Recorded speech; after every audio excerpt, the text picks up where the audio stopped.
Good morning, everyone. Thank you so much for giving us your time to attend this webinar with us on accessibility, on how to create and to think about how we use PDFs for our administrative and productivity work.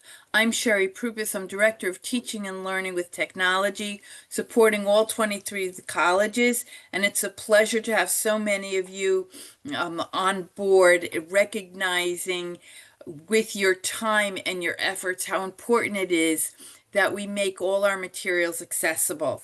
Accessibility is a responsibility that we all share, and it makes it easier, not just for somebody with a specific disability, but making materials accessible makes it easier for everybody, and gives everybody multiple ways to get information and to participate, and then on the academic side for our students to learn, complete, and to be successful. For today's session, please put all your questions in the Q&A that you'll find at the bottom of your screen. If for any reason you do not see the Q&A, click on the More button and a little menu will show up and the Q&A will be there. You also have the option to do show captions. It's a CC logo and says show captions. Those of you who enjoy reading along, and this is a good example. The original purpose of show captions was so that people who were blind would still be able to follow, whether it was a television show, whether it was a learning program, whatever it would be able to fully participate. And yet, how many of us turn on closed caption at home when we're binge watching a show just for enjoyment? So that's just an example to help you understand why it's so important. With us today, behind the scenes, is Nitesh. He'll be driving the PowerPoint slides for us, and Serby, our accessibility expert. So I'm going to turn this over to you, Serby, and I'm going to mute myself. Thank you, Sherry. Hello, everyone. A very good morning to you all, and welcome to today's session. Which also happens to be the last one of our accessibility series. So, today we are going to talk about another important topic that often does not get enough attention. So, that is making PDF or portable document format that we call files accessible for everyone. So think about it, like PDFs are everywhere, whether it's our work, our reports, our schedules, forms, etc. So if a student, colleague, or faculty cannot access these PDFs, we might be creating barriers without even realizing it. And the great news here is making PDF accessible does not have to be complicated or time consuming at all. So there are simple practical steps that we can take to make the PDFs that we create usable by everyone. So by the end of this session, the goal is to feel confident that your PDF and communication are clear, usable, and truly accessible to everyone. So let us dive and see how we can make our digital PDFs work for everyone. Next slide, please. Today's session is all about understanding and applying PDF accessibility in a way that works for everyone. So the first focus is going to be on why accessibility matters, not just for someone who relies on assistive technology, but for anyone interacting with digital content. From there, the key features of accessible PDF will be explored, including tags, reading orders, alternative text, bookmarks, etc., which makes the content navigable and understandable for everyone. The session will also cover practical steps for creating accessible PDF from Word, PowerPoint, as well as understanding interactive forms, and how accessibility principles apply to them so that everyone can complete and use them. In addition, some helpful tools will be introduced that can check for common accessibility issues and makes the fixing much easier. Finally, a simple checklist will be shared to review PDF before they are distributed, ensuring nothing important gets missed. We'll also look at a few helpful resources tools that you can keep for your reference. And definitely, last but not the least, you will have the time for your questions towards the end. By the end of this session, you will have a clear understanding of how to produce PDF that are accessible, reliable, and usable by everyone. So before getting into the how, let's pause for a moment and explore why accessibility matters. Next slide, please. Let us take a moment to see why accessibility is such an important topic, especially when we are talking about generic documents. So, and PDF, of course. So PDFs we see are everywhere. Like, as I mentioned, reports are financial slides, instructions, we have college forms, etc. They are definitely one of the convenient format, but if they are not accessible, they can actually prevent anyone from completing the task or even finding the information that they're looking for. For example, imagine someone trying to review any report or using a screen reader. Now, if the PDF is not properly tagged, it can be very difficult for that person to navigate or even understand or even get notes out of it. Similarly, a lengthy report without headings or lists, bookmarks, etc., can make it very hard for someone to directly jump to the sections they need to read.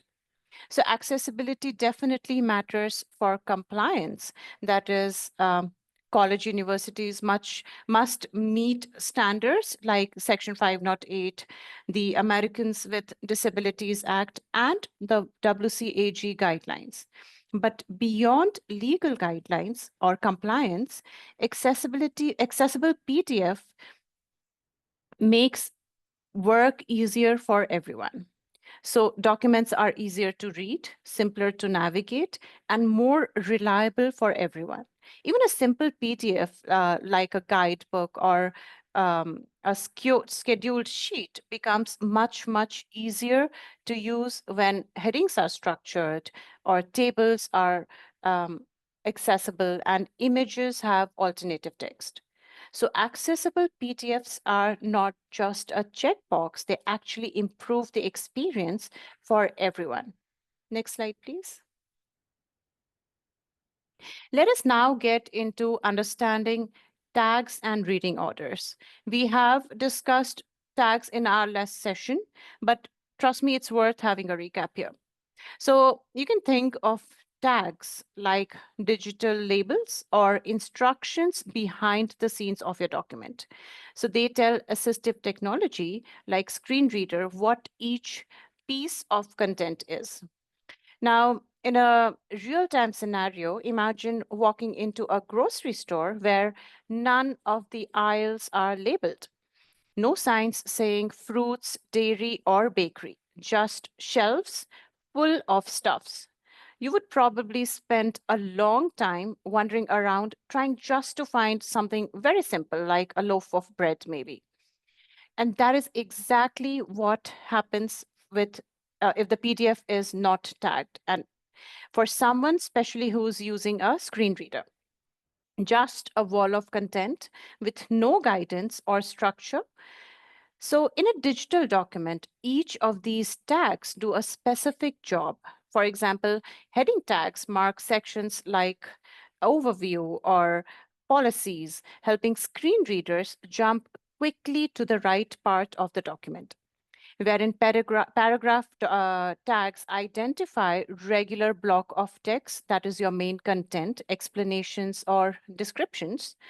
When list tags are used, they are great for steps or checklists like instructions for setting up or policy list, etc.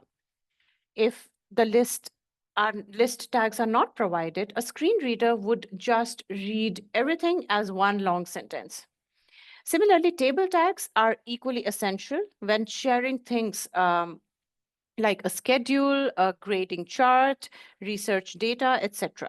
They allow assistive technology to announce the column and row headers so that someone who is going through the table gets the entire information and can relate the data, like whatever you provide in the column header, they can relate it to the data that is provided. Now there are some few more tags worth mentioning, like form fields and footnotes. So forms are one of the most common places where accessibility breaks down. Think about a feedback form or a professional development survey. If the form fields are not tagged with labels like name, email, or comments, a screen reader user might just hear edit field, or input field with no idea what to enter where. And that is definitely very frustrating and can completely block participation, wherein tagging those fields correctly means everyone using assistive technology can fill them out independently. Footnotes are another small details that matter more than anyone realizes. So when citations or extra notes are added as a plain text, they can actually interrupt the flow for screen readers. But when tagged properly, the software can announce that it is a footnote and then return to the main text. Just like how a sighted reader glances down to the bottom of the page and comes right back up. Now, even with all these tags that we talked about, if they are in place, the document might still be confusing if the content flow does not read in the right sequence. That is where the reading order comes into picture. So reading order actually controls the flow of content. That is, it tells assistive technology what to read first, second, third, and so on, like moving top to bottom and left to right. It is actually the same way we scan a page visually. Here's a quick example. Like imagine opening a very busy website or a restaurant menu where your eyes did not know where to start. Now, imagine someone reading that menu to you completely out of order, maybe starting with the desserts, then a random cuisine, followed by drinks, and so on. So it could be very frustrating and disoriented, right? And that is exactly what happens when a PDF has a broken reading order. Someone using a screen reader might hear the heading first, then the focus might jump to an image description randomly, and then to a page number towards the bottom, coming back to the main content and loses the context completely. So to pull it all together, tags provide structure, like labeling the aisles in the store. And reading order ensures that the content flows logically, that is, walking through the store in the right sequence so that you find what you need without getting lost. So, when both of these are done right, the document actually becomes not just readable, but truly usable for everyone. And that is what we are aiming for. Next slide, please. Let us now look at a few more key accessibility features you will be adding to your PDF. Again, you might find it repetitive as they were discussed earlier, but it's worth revisiting it again. Starting with alt text, or we also call it as alternative text. So whenever you add an image that contains meaningful information, something that supports your teaching, something like that supports your reports or key details, should have clear description of what we call as an alternative text. So if you include any picture depicting event, make sure to explain whatever you see on the picture. Need not be describing all the colors and everything, but at least a group of people dancing on the stage or something like that. So your alt text should describe what the image shows, not too lengthy, like not too elaborative, like there is a black colored stage with golden border, something that is not required, but definitely something a person can picturize. If the image does not contain any useful content, like just a decorative border or a pattern or something like that, you can definitely go ahead and mark it as decorative. So this will tell the screen reader to skip over it so that the listener is not distracted by unnecessary details. Next, we have links. So whenever you add hyperlinks, avoid vague phrases like click here or by pasting any long address. So instead use clear descriptive links, that is exactly where it goes. For example, you can say download the notes here for last week, or download the report for 2025 June here. Instead of saying click here to download, which might sound very vague. This way, anyone who is using a screen reader also can navigate confidently without guessing where the link goes.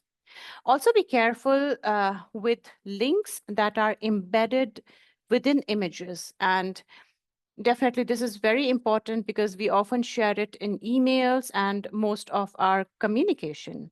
So it definitely looks nice to use a graphic button that says join the event now or register for the event now.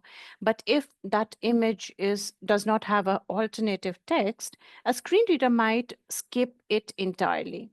So if an image is clickable, make sure the alt text matches the purpose of the link, like register now for 2025 summer event, and definitely you have to make sure that it can be accessed using a keyboard. That is, the user should be able to reach the link using tab key and should be able to activate it using enter key or spacebar key.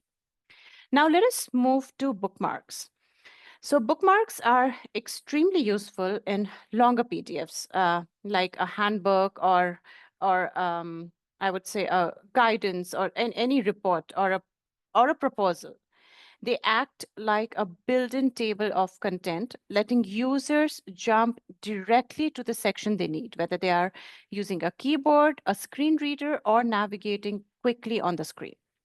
So the best part is bookmarks often generates automatically. So if your headings are structured correctly in Word, PowerPoint, or Canvas, it can when you convert it to PDF in the right way, it automatically generates those as bookmarks.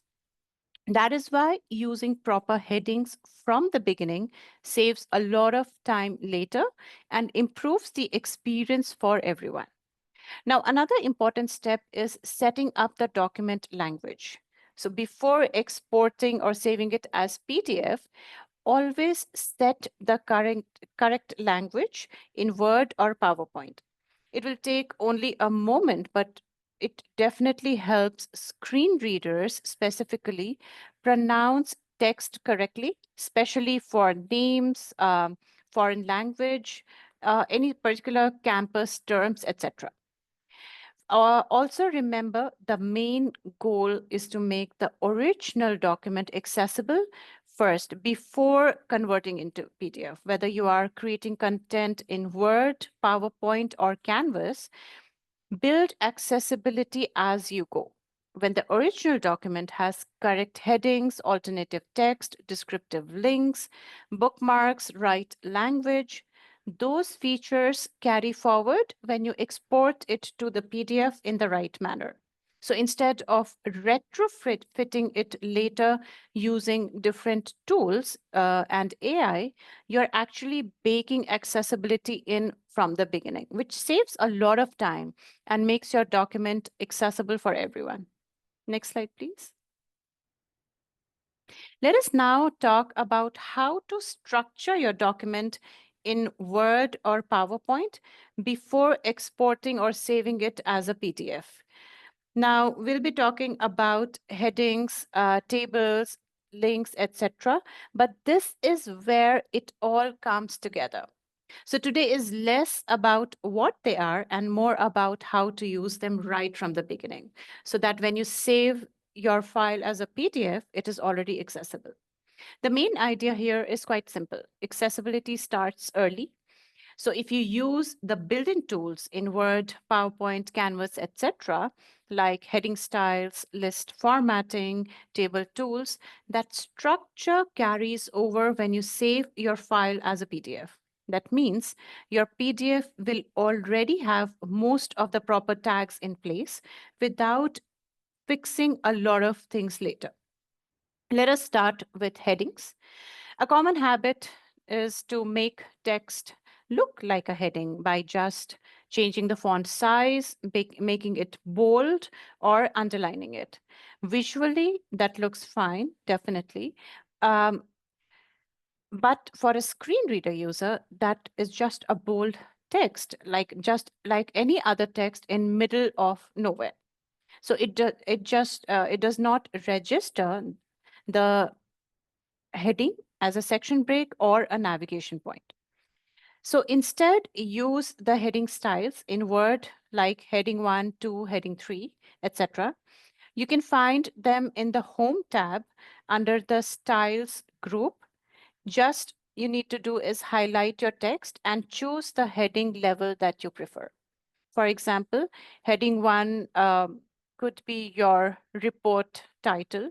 Heading 2 might be overview or introduction, and so on. Using these styles gives your document a clear hierarchy and helps screen reader create structure automatically. In PowerPoint, it works a little differently. So slide titles are usually treated as headings automatically, but it is still very important to use built-in slide layouts instead of random text boxes. That way, each title becomes part of the reading order, making your presentation easier to follow for everyone. Now, talking about list, avoid making lists manually by typing dashes or numbers or by hitting just tab key. It may again look fine visually, but it will not be tagged correctly when exported to PDF. So instead, use the built-in list style to bullet or numbering icons in the toolbar. This adds real list structures behind the scenes so that the screen reader will know how many items there are and where each one begins. So, for example, when sharing a checklist or a grading steps, software can announce you can put it as numbers and the subpoints as bullets. So, and make sure to keep it consistent so that it's easy for users to understand in all the documents. Now, if we look at tables, if you are showing any data through a table like schedules or grading system or any research or report results, use Word's built-in table tool from the Insert menu. Avoid using tabs or spacing to make fake tables. So when you insert a real table, Word adds a proper structure and allows you to define column and row headers. And that actually helps screen readers explain the context clearly. So instead of hearing just a random number, they would hear the column header and the data associated to it. So the main takeaway is that if your source file or the original file is well structured, your PDF will definitely be accessible too. You already have the correct tags for headings, paragraphs, lists, tables, etc. simply by using the built-in features in PowerPoint, Word, etc. So it is really about working smarter, not harder, by using what is already available in the software so that accessibility becomes part of your normal workflow, something, not something you have to fix later. Next slide, please. Let's now look at a couple of small but very important steps for accessibility. That is setting up the document language and how to save your file correctly as a PDF. Let's start with language settings. This is something most of us don't even think about because it feels quite natural that automatically we assume Word or PowerPoint um, knows we are writing in English. But for screen readers, the language settings tells a program how to pronounce text. So if it is not set or if there is a wrong language is set or applied, the screen reader may mispronounce words or names or any titles that can make the content confusing or even hard to understand. So to set it right in Word, you need to go to the Review tab, click on Language, and then choose Set Proofing Language. There you need to select the correct language, usually English US. And also there is a checkbox that you need to check, Set as Default. And that's it. You're done. That is about Word. In PowerPoint, it works the same way. Just highlight your text or select all and go to Review, choose language, and pick the correct one. So this simple step helps screen reader pronounce words correctly. Especially these are helpful for students or names or if there are any technical terms. For example, if there is a Spanish name and you highlight it as Spanish, like you highlight that word and select the language as Spanish, the screen reader would pronounce the name right. Now let's move on to saving your document as a PDF. And this part matters more than anyone realizes. So now even if you have done everything correctly, like adding headings, alternative text, lists, link, etc., you can lose all of that if with one wrong click. That is, if you do not save your source file or the original document right, that everything can go for a toss. So when you're ready to create your final PDF, always use Save As or Export to PDF options. These options keep accessibility features intact that you have built into the file. Things like headings, alternative text, lists, tables, etc. Make sure that you never choose Print to PDF, as that option completely flattens the file and removes all the tags that you have applied in your original file. So it may look correct visually when you print to PDF, but for a screen reader user, it becomes completely unreadable. So even if you did everything right, all of it gets lost if you print to PDF.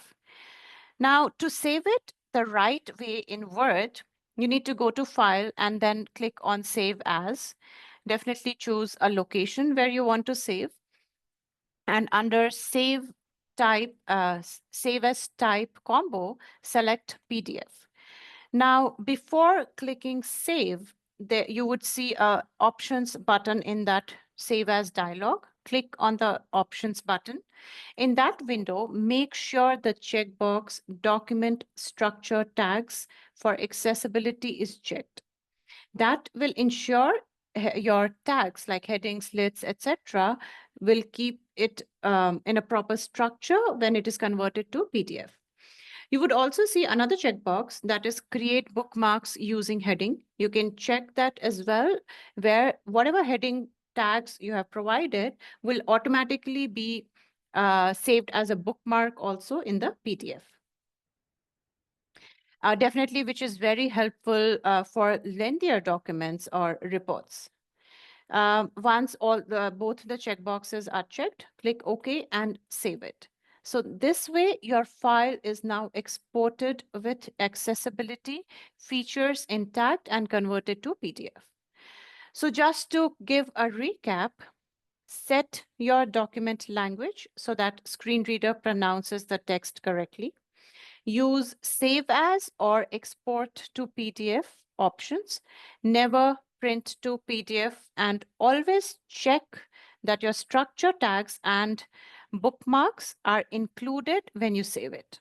So these small steps takes less than a minute, but they make sure your PDF stays accessible so that everyone can read, navigate, and understand your content. Next slide, please. Let's now move on to one of the simplest but most effective steps in accessibility, that is running the accessibility checker in the source file. So it's like doing a spell check for accessibility. It helps catch issues early on before they become a problem in PDF. So as I mentioned, accessibility really begins in the source file. So first, before converting it to PDF, make sure your document, whether it's in Word, PowerPoint, or Canvas, is built accessibly. Use proper tags, good color contrast, alternative text, and a clear reading order. The more accessible the source file is, the easier and accessible the PDF would be. Next, before saving, run the built-in accessibility checker in Word, PowerPoint, etc. Even it is there in Canvas. For Word and PowerPoint, you can find it under the Review tab, or you can simply search for Check Accessibility in the status bar. Once you run the accessibility checker, you will see suggestions. If there are any issues, you would see the issues plus suggestions like missing alt text, skip heading levels, or low contrast, etc. Fixing those right away will definitely save you a lot of time and will make sure your PDF inherits those improvements. So you can think of it like this. If a Word or PowerPoint is accessible, the PDF will follow after that. Once ready to export, use Save as PDF option. I repeat again, not to print to PDF. That will keep all your structures, tags, and reading order intact. So accessibility does not start in Acrobat. It actually starts here in the original or the source file. And the same applies to Canvas as well. When posting any reports, reading materials, run the Canvas accessibility checker before even saving it as PDF. So it catches things like missing descriptions, unclear text before even someone could see it. So to wrap it up, run the checker early, fix everything in the source file, whatever you can, and export or save as PDF correctly. So those few minutes of checking accessibility checks can save hours later and make sure your PDF is ready for everyone. Next slide, please. Now here comes forms. Forms are one of the most interactive parts of what we share, and they play a big role in accessibility. Think of any feedback form, participation surveys, or check-in reports. So if the forms are not accessible, it can actually stop someone from participating altogether. So let us look at a few key things that makes forms truly accessible. So first, every form field needs a clear label and a helpful tooltip. So labels tells users what the field is about, and tooltips gives a quick explanation what is expected to fill. For example, a name field where the name becomes the label, it might include a tooltip that says enter full name, first, middle, and last. Or if you have a date field, the date becomes the label, and the tooltip might say enter date in month, day, year format. So these simple additions can help everyone, especially users with screen readers, understand exactly what information to enter in which field. Next is keyboard accessibility, which is again very important, that everyone should be able to move through a form using only the tab key in the right order. That means buttons, checkboxes, text fields, etc., all need to follow the correct tab order. A quick way to test this is to tab through your form yourself. If you can reach every field in right order and activate everything using your keyboard, your form is keyboard accessible. Next is clear instructions, which also makes a big difference. Sorry. Let people know which fields are required, what format to use, and what kind of data is expected. For example, you might say, use your institutional email or enter a 10-digit phone number. Now, when it comes to tools, there's again a good news. Platforms like Microsoft Forms, Google Forms, and Salesforce already have strong accessibility built in. They actually support labels, fields, logical tab navigation, and screen reader compatibility. Um, Definitely for departments who use Salesforce, they are actually designed to meet accessible standards as well. So before sharing any form, run a quick accessibility test um, in tools like Pave or AxeDev tool. They can actually check your form label, tab order, and screen reader experience. So these quick checks helps confirm that everything works as expected for every user, whether they're using a mouse, a keyboard, or any assistive technology. So to sum it up, accessible forms have clear labels, tooltips, should be navigated by keyboard alone. It includes helpful instructions and are built on accessible platforms like Microsoft, Google Forms, or Salesforce.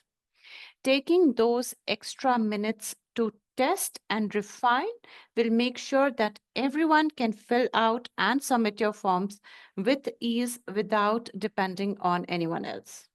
Next slide, please.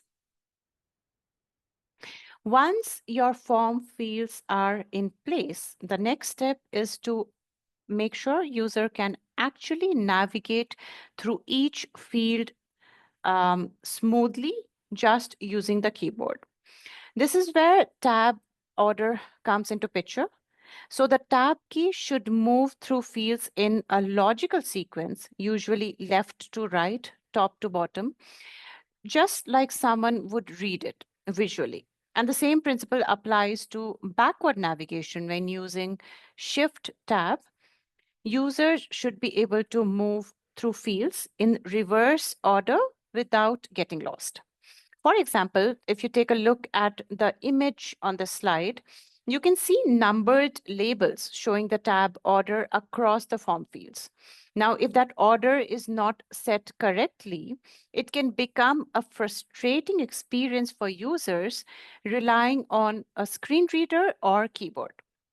Now, imagine hitting tab and jumping from the social security number field to the phone field and then back to the name field.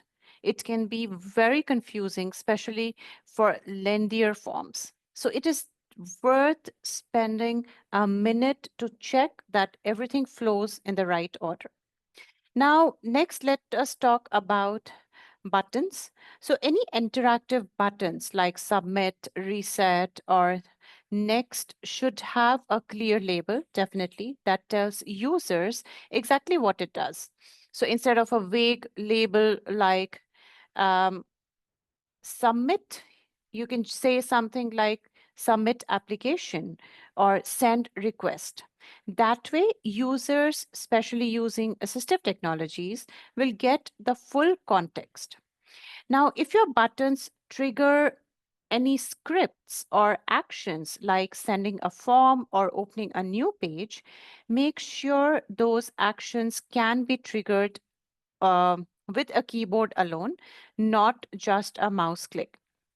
And if clicking a button opens a dialog or pop up, the focus should automatically move to that new pop up instead of staying in the button. For example, if a submit application button opens a confirmation pop up asking whether to proceed or not, the focus should land on this confirmation pop up so that the user who's using only keyboard can interact without having to tab all over again. Finally, always test your forms using only the keyboard, forward and backward, to confirm that all fields, buttons, dialogues, etc. are accessible, and also make sure that they are following a logical order. So accessible forms gives every user a smooth and predictable experience from start to end, making it easy for everyone to complete the form with confidence. Next slide, please. Now that you have done all the work, fixed headings, lists, tables, added alt text, saved as PDF, everything looks great. Then comes the final step, that is testing your PDF to make sure it actually works. Start by using Adobe's Read Aloud feature. You can hear the PDF read aloud, and you'll catch things you might have never noticed visually. Next, you can check the reading order using any screen reader if possible. You can move through the content and check if it is flowing the same way like how you would read it visually. Check the tags, that is confirm heading, list, tables, and other elements are tagged properly, especially if you have fixed any issues manually. For extra confidence, use tools like Pack 2024, which is a free PDF accessibility checker, and it digs into compliance and WCAG standards, making sure that you did not miss anything. You can also try PAVE, a new tool, which is PDF Accessibility Validation Engine, to check PDF accessibility, and you can fix issues right there. One quick caution here I would like to mention for the third-party tools: always make sure to check with your IT before using any of these third-party tools, especially with sensitive or internal PDFs. So testing may feel like the last step, which is actually the most important one, as it ensures your PDF is not only readable visually, but it is actually accessible for everyone who opens it. Next slide, please. Now that we talked about testing PDF, let's take a closer look at a tool that can make your life quite easier. PAVE, that is the PDF Accessibility Validation Engine, was developed by Zurich University of Applied Sciences, and it is based on PDF UA standards. That means it follows universal accessibility rules designed to make PDF accessible for everyone. One of the coolest thing about PAVE is that you can see right away what is good and what needs attention. So green means you're good, red means there needs to be some fix applied. It is free for personal use, so you can test your PDF and fix the issues right there in the tool. But if you want to process a lot of documents or use it in bulk, you might need to contact them to understand whether it's paid license or how it works.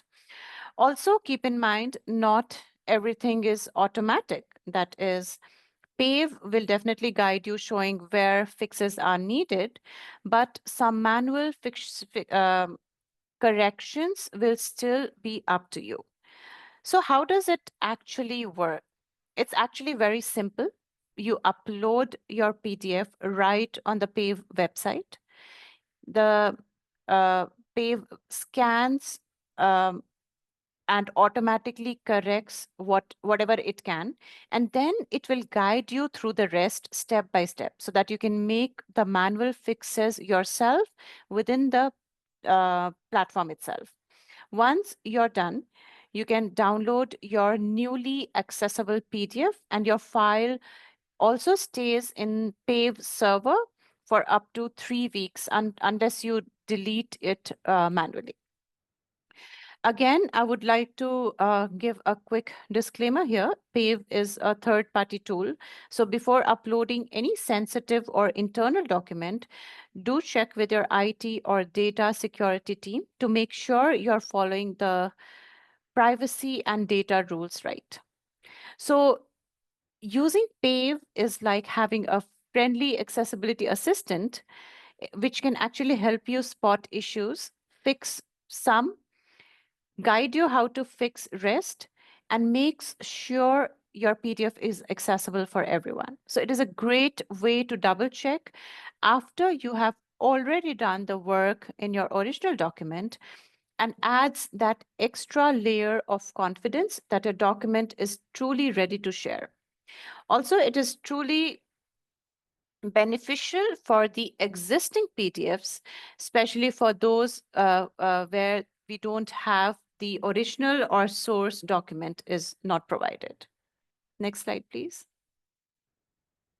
Now let's talk about some resources and support that can help you with accessibility. So these are great whether you are new to PDF accessibility or if you want to dive deeper and sharpen your skills.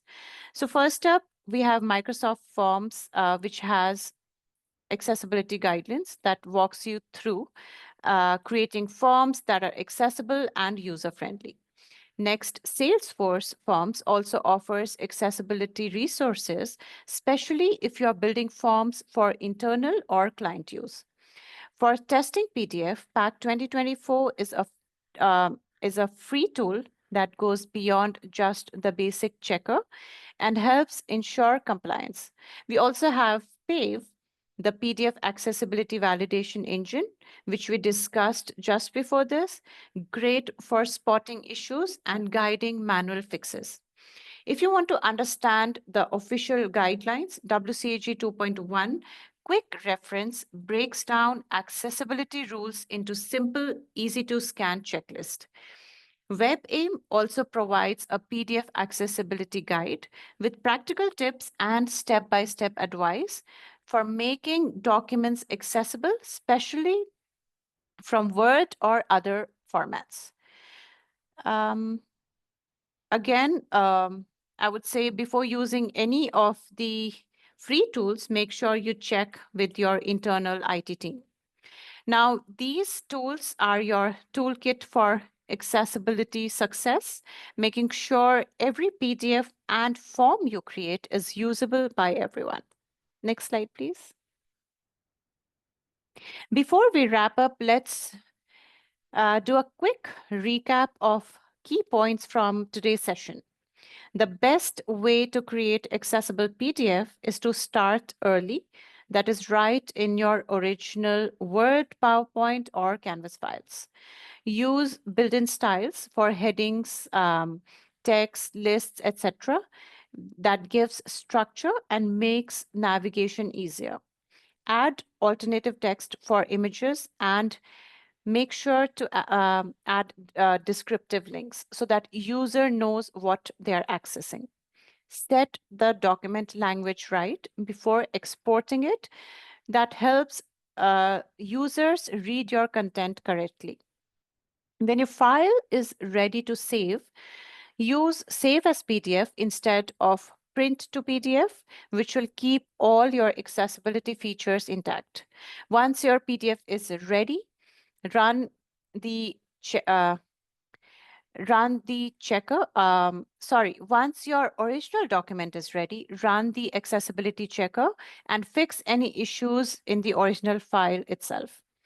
Test your PDF with tools like PAVE 2024, PAC 2024, or even with Screen Reader to make sure everything works as expected. Create accessible forms using Microsoft Forms, Google Form, or Salesforce Forms. Add labels, tooltips, and keyboard navigation is a must. Finally, run through your accessibility checklist before sharing your PDF to make sure nothing is overlooked. So if there is one thing to take away today, is that fixing PDF is not just about ticking boxes. It is about making sure no one is left out of any information. With that, we have reached the end of our session. Thank you everyone so much for your time and attention. I hope this training gives you some confidence and tools to make your PDF accessible and usable for everyone. Now the floor is open for questions. Thank you. Thank you Serby, once thank again. you. I'm going to ask the questions that were posted in the questions and answers.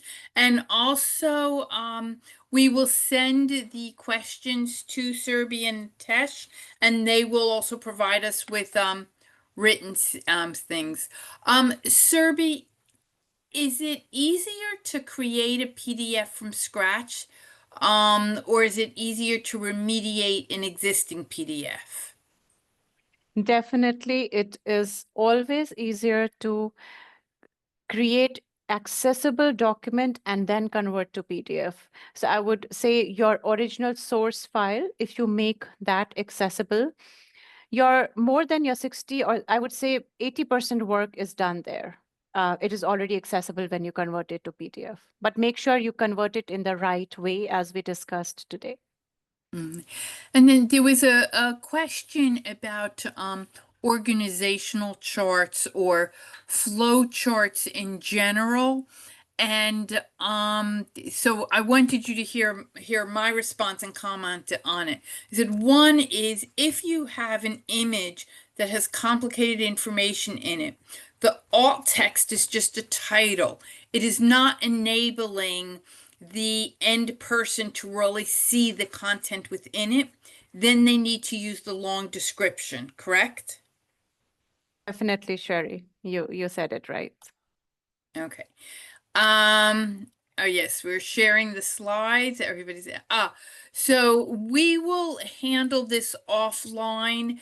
There's a question on how do we make sure our Excel spreadsheet is accessible before we save it as a PDF. So we're not going to answer that today. We'll answer that offline and come back to it. Here's an interesting question.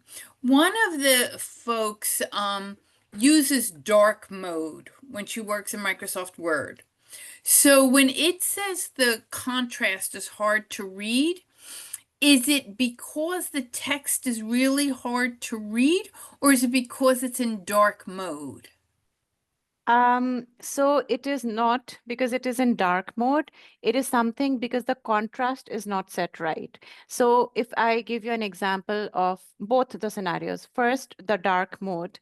If the background is dark blue, and even if the text now you provide is something like black on it or something very dark, it might be difficult for anyone to read it, right? Similarly, so here the contrast we are talking about is the foreground and the background color, especially for people with low vision. They need a right contrast to read the text, and also people with color blindness, like if you are providing any text in some particular colors and which they cannot read, so the contrast has to be set right. It's not about the dark mode there. I hope I Okay, answered the question. yeah, thank you. We have PDF files that don't have source documents. The coworker might not be there. We don't know where it comes from. So short of retyping everything, so here were a couple of my suggestions. One is if the college has an Adobe license, use it. Um, every college system office and shared services will be getting limited number of Equidocs licenses. So that's not ready yet. It'll be ready in about 2 weeks. They can use that. But my third suggestion is because I'm not going to learn Adobe to do this, but I can take my PDF, upload it into AI as long as it does not contain any PII, and ask AI to turn it into an accessible document. And I might ask it to turn it into a Word document so that now I have a source. I can make sure that the source is accessible and then save as a PDF. So we can make AI be our friend in this. Yes, yes, definitely, Sherry. You've rightly pointed that out. But I would also like to mention one thing. When you are using AI to convert those PDFs, make sure to have a glance, a manual quick look that it is Yes. actually providing the right way, not missing out key informations or any text which is in the PDF. Okay. Sometimes there's help text. Let me do this again. There's help text on a form, and it's sort of hidden, and you have to click it to unhide it. So how do you do? I also have this for Nitesh to answer offline, but you have a short version of what people should do in forms if they have a little help thing. How do they make that help accessible in a form? So you're talking about this help icon where if you click on it, it gives you some helpful tips, correct? Right, So right. same way, like suppose there is a field, like a description field, and there is an help icon right after that. If the user, that help icon should be associated to the field so that if the user wants to activate it, it should be keyboard accessible, first of all. Either they should be able to navigate to that help icon, press spacebar or enter and hear it out, or what they can do is as soon as they go to that field, it automatically reads that information, what is there in the help icon, so that they don't have to navigate again to see what it means. So I'm sure this will not be required to do manually because these forms will have these options to um, select Ah, that. And that is where I think tooltip comes into picture because as soon as you navigate it, you might not see it, but this hidden text, they are automatically read by screen reader. And when you mouse over on it, you can see it too. okay, thank you. I know most of our faculty and students use JAWS as their screen reader, but for an individual staff member, or an individual faculty member, what free reader can they use to test accessibility and pronunciation? So if you are using Windows OS, you can use NVDA. I will also add it in the Q&A file. So it is a free open source. It is a screen reader that does not need any paid license. And if you're a Mac OS user, definitely we have these inbuilt screen readers called VoiceOver, which you can use to check for screen readers. Mhm. Um, so someone is asking when they share a document via email. Oh, yes. So it says, how can we ensure a PDF maintains accessible properties when the document is shared via email? And yeah, it's that save as PDF. So when you went to save as PDF and you clicked on options and you clicked those boxes, that PDF file now maintains all those tags. So if you share it through an email and somebody opens it up, that will still be accessible. It doesn't matter how you share it, it matters how you save it. Right, that's right. Okay. Um uh, so here's a question which it says, why are we even using PDFs at all? So I want to answer this seriously. Usually it's because we want to lock down the content so that somebody else can't change it. So we don't want to share it as a Word document because then somebody could go in and change it. But we have options if we don't want to use PDF for any reason. We can create a web page, an accessible web page that an end user can't change. If we're in Canvas, we can create a Canvas page. So it depends on the circumstances that one is using, on whether they're going to do a Canvas page, a web page, or create a PDF. And then, right, so somebody commented that AIs are not always accurate when fixing documents for accessibility. Absolutely. And that's why Serby said after you do that, you need to look at it. The AI kind of gets you started, it gives you a jump start, and then you have to go in and make sure you're taking care of things by hand. And then if somebody receives a document that is not accessible, and has been digitally signed. So here's the issue. If the original document was accessible, that's the Department of Justice requirement. This digitally signed one that is going to be stored somewhere, that's not required to be accessible. But the original blank document does. But we'll go through some of these. And it's true that you can't make changes once it's been signed. We don't want somebody to make changes once it's been signed, because otherwise I don't know what I'm signing to. I do want to take this opportunity to thank all of you for staying on. We're a few minutes after the top of the hour. A special thank you to Serby and Nitesh. Later today, I will get out the FAQs, all the questions that you've asked here, I will share with them, and we will share back that we'll probably get the recording and slides out to you first, and then we'll get out the FAQs. We also have a brand new website, vccs.edu/accessibility, that has a lot of information in it. And on the very home screen, if you scroll all the way down, we're beginning to put all the recordings in there, and we'll do some more. But we will share out, I will share out with you next week the recordings of all 10 sessions that we've done with Serby. A big thank you to Serby. We really appreciate your work, and especially that you have the insight as somebody who uses a screen reader for her own work. And so yours isn't just an academic understanding, but one of a hands-on user. I think that perspective really helps us. Thank you, everybody, and have a good and a productive day. Thank you. Thank you, Sherry. Thank you, everyone. Thank you. Thanks, Nitesh.